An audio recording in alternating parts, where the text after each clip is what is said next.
How do you go from $500 jobs to $5,000 jobs, $10,000 jobs, maybe even starting to have like $15,000 jobs? You got to stop just being somebody who thinks you're going to get hired because you've got good work. The clients are probably assuming you do have great work. But again, how do you speak on behalf of your work? Shifting from being a nice to have to being someone who actually solves a problem, who is a return on investment, and that is a proven thing that you can show again and again. People will trust you with their money. So in the last 14 days, we have done $14,000 split between 2 different jobs. And I'm so glad you're here because in today's video, we're going to be breaking down what those projects were, but most importantly, what you can stop doing and what you can start doing to start landing deals where you're going to start having $10,000, $12,000, $15,000 months, which is really exciting. Yes. So I'm pumped. And what's up, guys? I'm Christy, and this is Joey. I'm Joey. This is not our house. This is not our house. Living room. This is actually the location of where we've been shooting the last 2 days with one of our clients in one of those projects Joey just talked about. And it's gorgeous. It's stunning. It is. This house is insane. Even these chairs, stunning. You sit down on these chairs and you're like, this is incredible. I know, and they're swivelly too. Yeah, they're swivelly, beautiful, incredible chairs. I don't know if swivelly is a word, but they're swivel it definitely chairs. is. Well, we're so glad you're here. If you're a photographer, filmmaker, content creator, maybe you do UGC, you're a social media manager, whatever you are, if you're a service-based creative trying to build a better business, you're self-employed, you're in the right spot. We're so glad you're here. For the last 7 years, Christy and I have been running Creative Rise, which solely exists to help you focus on the education side of the business side. How do you actually build a business? Because here's something we heard somebody say the other day on the podcast. Shout out to Will Latham. He said, your work speaks for itself, but you have to speak for your work. And I was like, that's so good. I'm like, well, we're going to talk about that all the time. That's so, good. if you're here, I'm so glad you're here because we have been helping for the last 7 years, started in 2019, creatives just like you and like us. We run our own agency. You still shoot weddings. How do you actually learn how to speak on behalf of your work? How do you learn the business side? So if you're new to that, or maybe you're new of doing it for a while, and this is just going to be a really good amount of encouragement today, we're so glad you're here. And this is going to be great. So, fun. Yeah, let's go. Let's jump on into it. Let's do it. The biggest switch that we want to help everybody make right off the bat today, we're going to get to a couple of really good points, but the thing that I want to talk about right off the get-go here is how you get hired for higher paying jobs. How do you go from $500 jobs to $5,000 jobs, $10,000 jobs, maybe even starting to have like $15,000 jobs? The biggest switch you've got to make is you got to stop just being somebody who thinks you're going to get hired because you've got good work. And you actually have to start positioning yourself to get hired because of your brain. Yeah. Now, what does that actually mean, Christy? Yeah. Because that's a very like fun thing to say, but how do we help people understand that? Because it is so important. What does it mean to get hired for your brain versus just getting hired because you've got good work? Yes. So I think that most creatives get into the creative space because they're creative and they love the aesthetic and they love the beauty. And that's amazing. And that is a part of what we do. We love that stuff. However, most of the time we don't even get, personally, Joey and I don't even get started talking about the aesthetics or the beauty until they've signed on the dotted line and we're talking about mood boards. Like, we actually do not lead with like, we're going to make you look so good, or you're going to look so cool, or this is going to be a really amazing piece of art that you're now going to be able to have.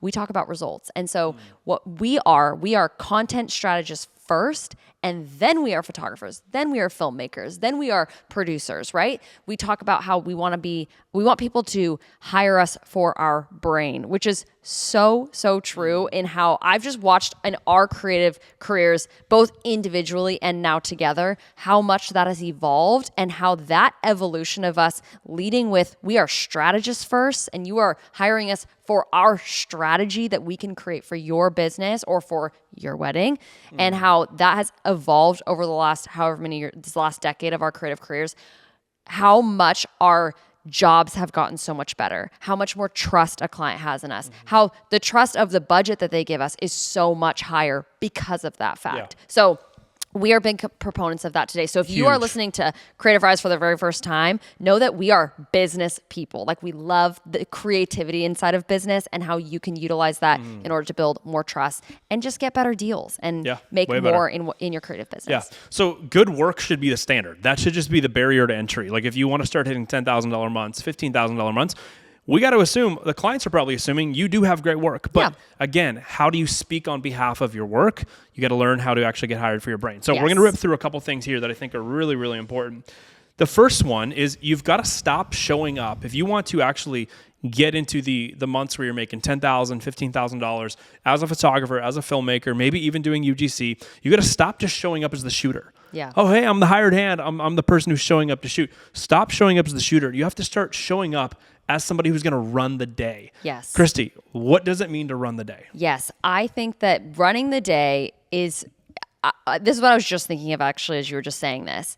So I shoot in both the brand and the wedding space. I've done both. I did weddings. I shot destination weddings for years and years and years. And then I got full into the commercial space, shot in there for years and years. And now I kind of do a blend of both, which is really fun. Something that I've learned in the brand space, which I think translates so well. If you are in the wedding space, we're going to talk to both wedding and brand in every single episode we do. But to talk to the wedding people for a second, I think a lot of times we get caught in the like, oh, someone's hiring me for my work. And while, yes, that is an element of what has maybe attracted someone to you, the reason they're going to give you budget is that they are going to trust you. And in the brand space, when you have a shoot, you have sometimes multiple different people operating different roles. So you have a producer and then you have a photographer. And the producer is the one managing and running the day. They're making sure everything goes off without a hitch. They've got everything dialed and the shoot goes well because of the producer. The photographer in a traditional brand set, now I produce and I shoot, which is great. Or maybe 15 years ago. Or 15 That's years much more ago. what it looked like. Yes. I want, if you are a wedding person, to think of this. You are not just the photographer, you are the producer. So you are producing the day for this client. So that means you're not just showing up and creating art. There's a lot of, I think, wedding photographers that sometimes fall into the rut of you are just showing up and creating beautiful things, but you're very reactive, right? You're going to show up and create beautiful art, and that is great. However, I've talked to a lot of different clients and a lot of people who are actually not satisfied with their wedding photographer experience because they basically feel like, wow, they got a lot of really beautiful shots, but they didn't get the shots that I really wanted, or they missed family shots, or they didn't get X, Y, and Z, or they were super late, or this happened, and it leaves a bad taste in their mouth, and they're not wanting to refer to their friends. So thinking of yourself as you are not just the shooter for the day, you are the one running the show. Yeah. So shifting that perspective of going, how do I show up to the day, having everything dialed, like so trustworthy and not just there to create beautiful art, but to actually run the day. And very real examples of what this looked like in the last 14 days. You shot a wedding last weekend, and well, we both shot it. You were leading it. Obviously, I'm just there helping you out, second shooting for you. But we literally heard the bride's family comment. They were like, this is amazing. You guys are... We just feel like we can relax. We can trust where you're taking us with the day. Everything's getting taken care of because of all the work you did prior to the wedding, right? Yes. Shot lists, all the checklists, mood boards, like talking through the day, helping them design it. Yeah. And then on the day, they're like, this is amazing. We can just relax. And we've been around people, we've heard stories before where they're like, the photographer just kind of showed up and just kind of shot and did their own thing.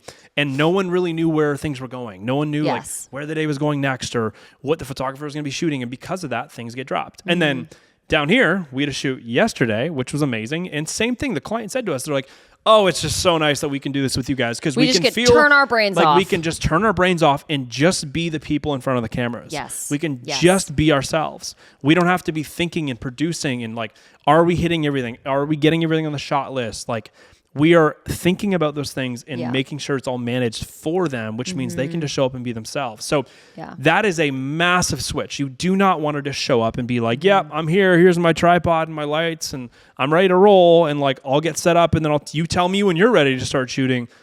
Flip that. Totally flip that on its head. When you can flip that and you can stop just showing up as the shooter, but show up as the person running the day, that's when your pricing completely flips as well. It's how you go from $500 for the day in a day rate to, oh, it's going to be $7,500 for the day. Yeah. You know, and here's the things that we're producing. So, okay, that's number one. Yep. Do not just show up and be the shooter. Stop doing that. Actually show up and run the day, okay? So if you want to make $10,000, $15,000 a month, you've got to learn how to do that really, really well. Yes. Number two, this one is equally as fun, incredibly important. If you want to learn I love this one. how to make $10,000, $15,000 a month as a creative, shooting photos and shooting videos, you have to make sure that you're not just shooting what looks good or what might look good in your portfolio or what you think is even going to look good for the client. You have to start actually shooting the thing that's going to move the outcome forward. That's actually going to help the client achieve what they're trying to achieve. Need. So right off the bat, this is a huge one as well, because a lot of the traps, and I've fallen into this years ago when I was in the beginning of shooting starting out my career, I would be shooting things being like, oh, this is the most beautiful thing. Let's go over there and shoot this. Or, oh, this, very selfishly, sucks to admit, but it's true. And I know you do it as well. But, oh, this is going to look really good on my website. This is going to be a sick portfolio piece for me. And then what ends up happening is, the client might get this really pretty content at the end of a shoot, but it might not actually be the thing the client needed. Yeah. So example of how we're doing that this week. So we're in this house right now. Yesterday we had a shoot. And prior to the shoot, what we did is we audited how they get clients. How do people find you? How do they convert into from onlookers to potential customers? And then what content is actually turning them into paying customers? And their service can be upwards of $100,000 as a hospitality service company, upwards of $100,000 for big projects they work on with very high scale clientele.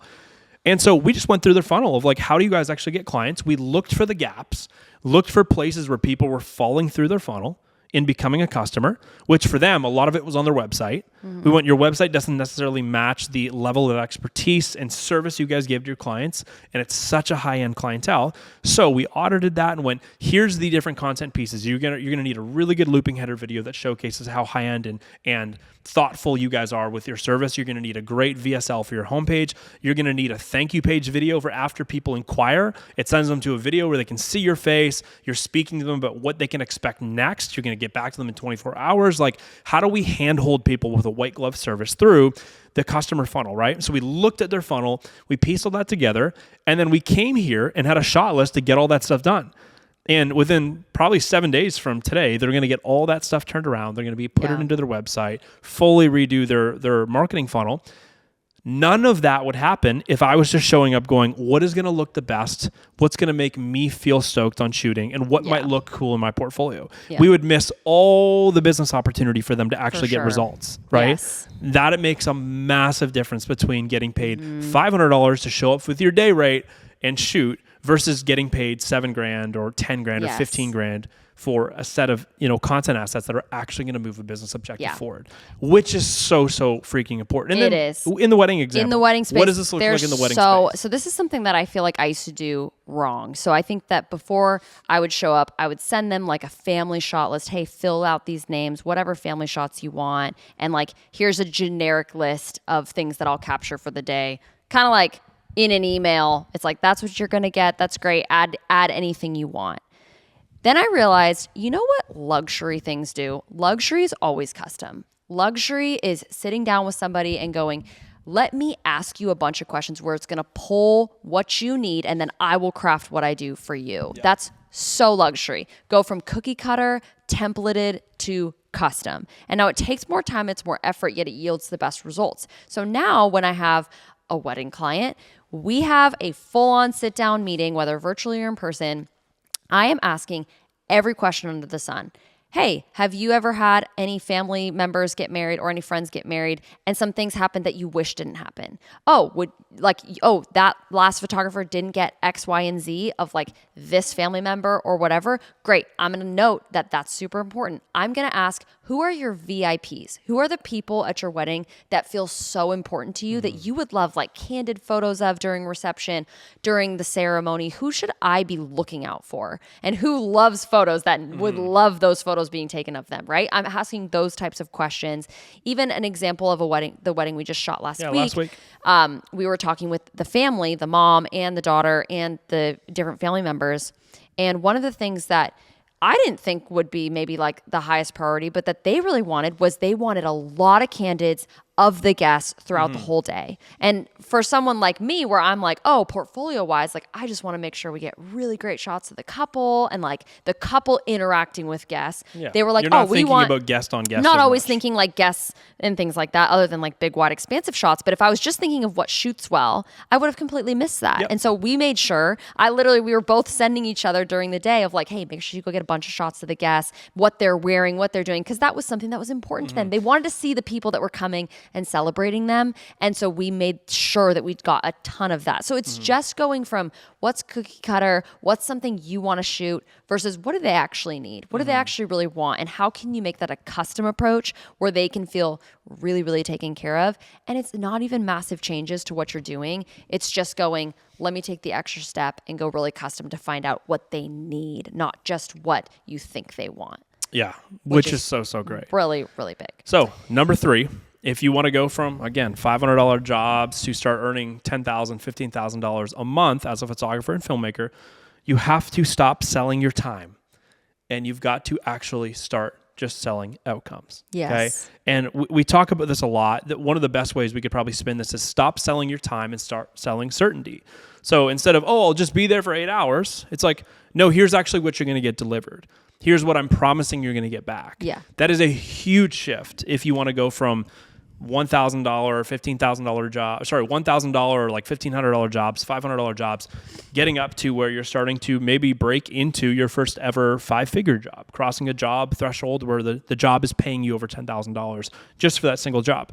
You have to sell certainty. The client has to be incredibly certain about what's getting delivered. What are the deliverables? When am I getting it turned around? What does the plan look like to execute on that? Those things are incredibly important. So really, really simple example and personal example from this past week. You shot a wedding last week and yes, you sold them like an 8-hour package or whatever, but in no way do you and I actually like really hold to that. No. So why don't you break down like in the wedding space, then I'm going to touch on it in the brand space in a second and what we did for this brand shoot yesterday. But in the wedding space, like how do you view the hours on your packages? And it's a little bit of a controversial take. So take us there. So I actually only have one like single day package. I then have like multiple packages where you can have like a weekend package and things like that. But I actually don't do for me personally, I don't do like a 6, 8, and 10 hour. I don't think it's a bad idea to do 6, 8, and 10. That's awesome. Yeah. But personally, for my brand and the types of people I want to work with, I just like offering a single day package. And yeah, I have in there 8 hours, but am I going to penny pinch and like charge an overage for an extra like 2 hours? No, that's just like not the way that I'm going to run my business, which I think lends itself to being really great. I love that because I feel like they know that I'm showing up, taking care of them. They are certain that I'm going to get what they need. And of course, if it's something way outside of a scope of our project, we'll talk about that and adjust the rate. But I just think doing things around a specific amount of hours just has never done well with me. Actually, when I first got started, and it's a little tip for anyone who first getting started in the wedding space. This. I know what you're about to say. I did no hour cap. And you might be going, that's crazy. But I was in my 20s. I had so much energy. I was like, let's do it. So I did no hour cap for all of my weddings. And a lot of people booked me because I had no hour cap. Because they were like, I want you to get us at our sunrise beach session where we got burritos on the beach. And then you'll be there all the way to my exit. That sounds amazing. I'll hire you over the person that has way more experience than you.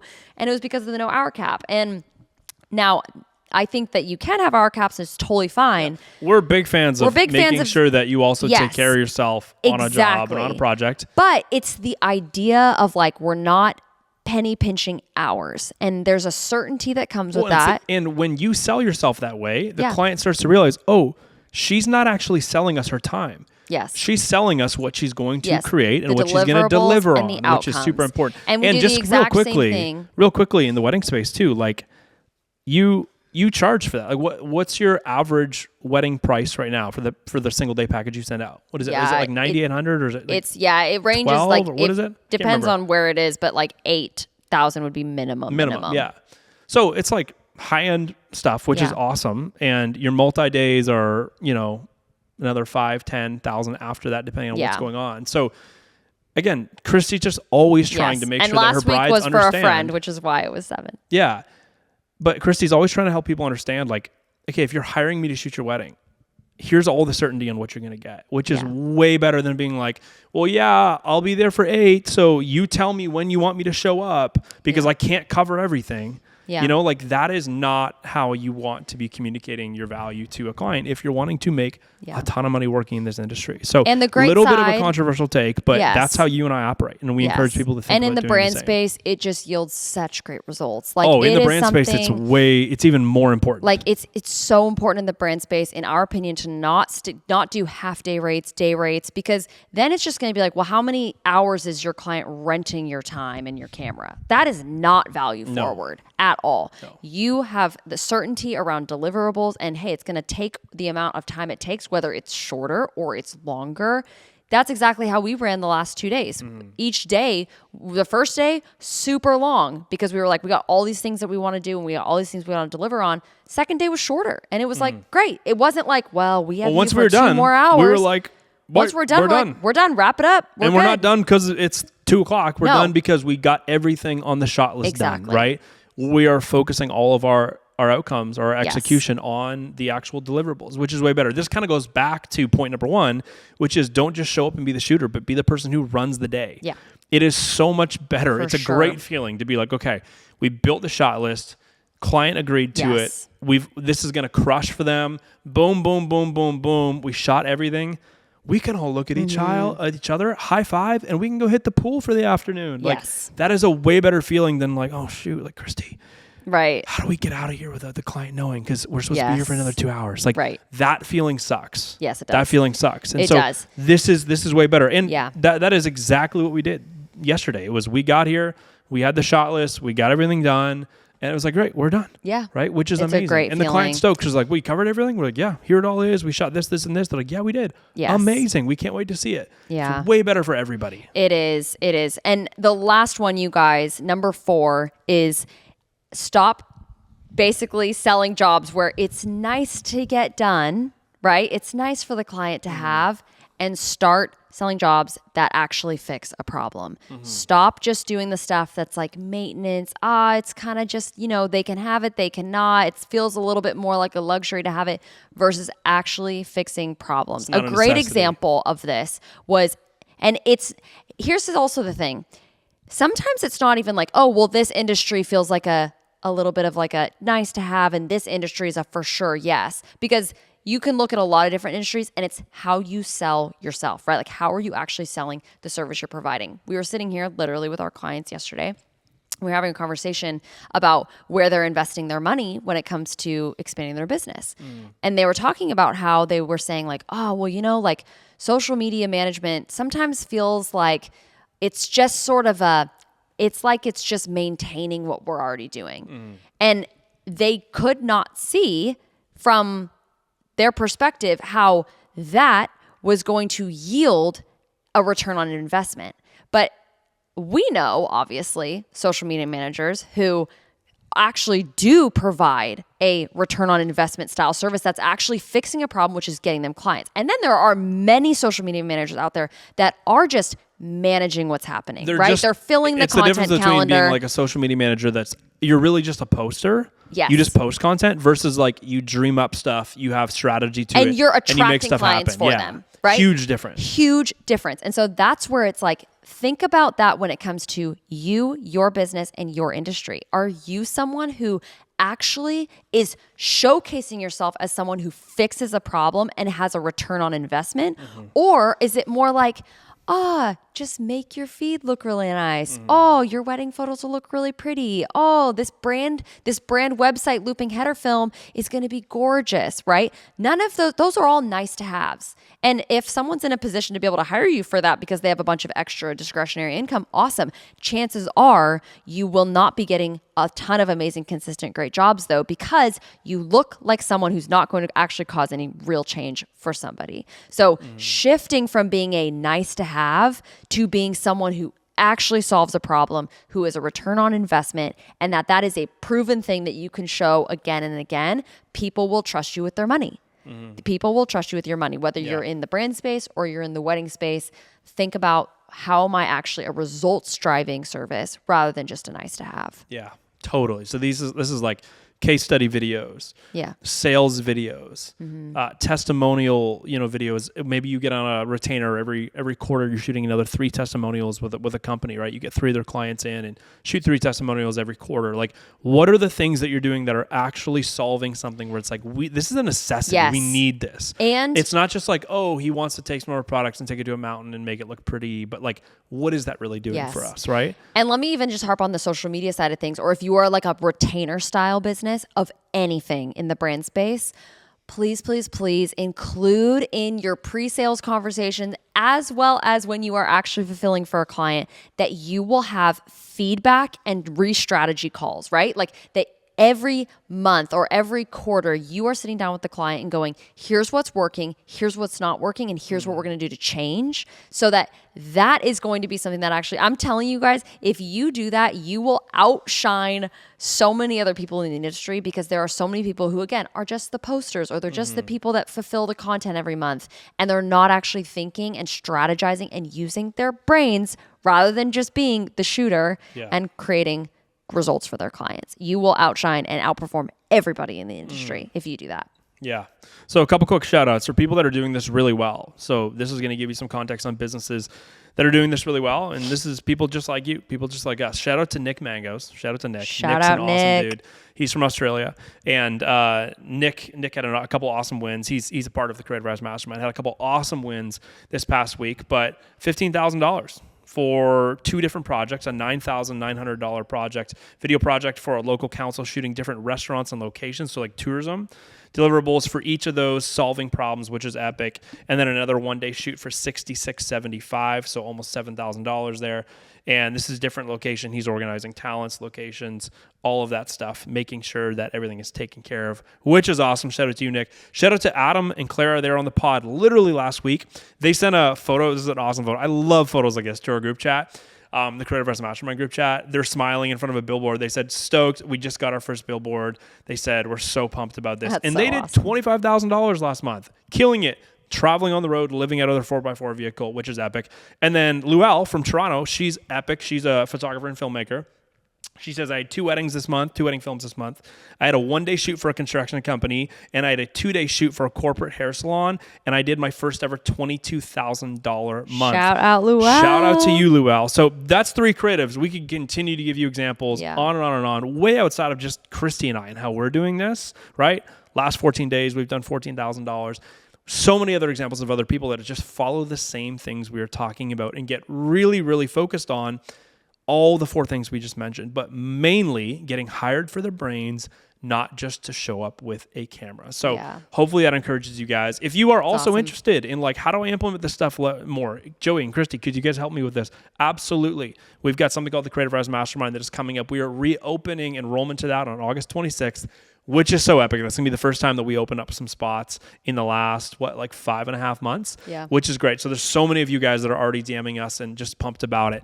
You're listening to the pod, just waiting for August 26th. So while you wait, here's the best thing to do. If you're interested in us helping you get really through the 3 different areas of your business, which is the build stage, all the things you got to build out, right? Build out your offers, your pricing, your brand. The book stage, which is like, how do you draw leads? How do you sell those leads? How do you actually turn people into clients of your business?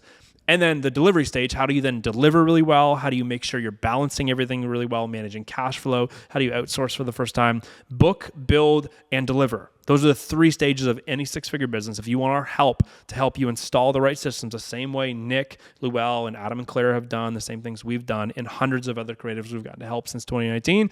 Well, again, good news is open enrollment coming August 26th. But before we get there, while you wait, jump on the waitlist, go to creativerise.com, get on the waitlist because we sell out every single time. The waitlist gets first access to the application. But while you wait, you can actually get for free, just a free course for jumping on the waitlist called the Sales Call Formula, which is going to break down our sales call process and strategy so you can feel way more confident on your next sales call. That's our gift to you just for jumping on the wait list, and you can dive on into that and start getting that value even before applications open for the next round of the mastermind. So August is coming. I'm super excited. Bogey is dead asleep. Bogey is right so now. pumped right now. He's so pumped right now. He has a theme of sleeping while we do these podcasts. He's always a theme of sleeping out all day. He does do that all day. But guys, so glad you're here. Again, I'm Joey. This is Christy, and we just believe there's never been a better time to be a self-employed employee creative, and everything that we've talked about today is going to help you do that. So don't just listen, actually implement it into your business, and you'll be in much better shape.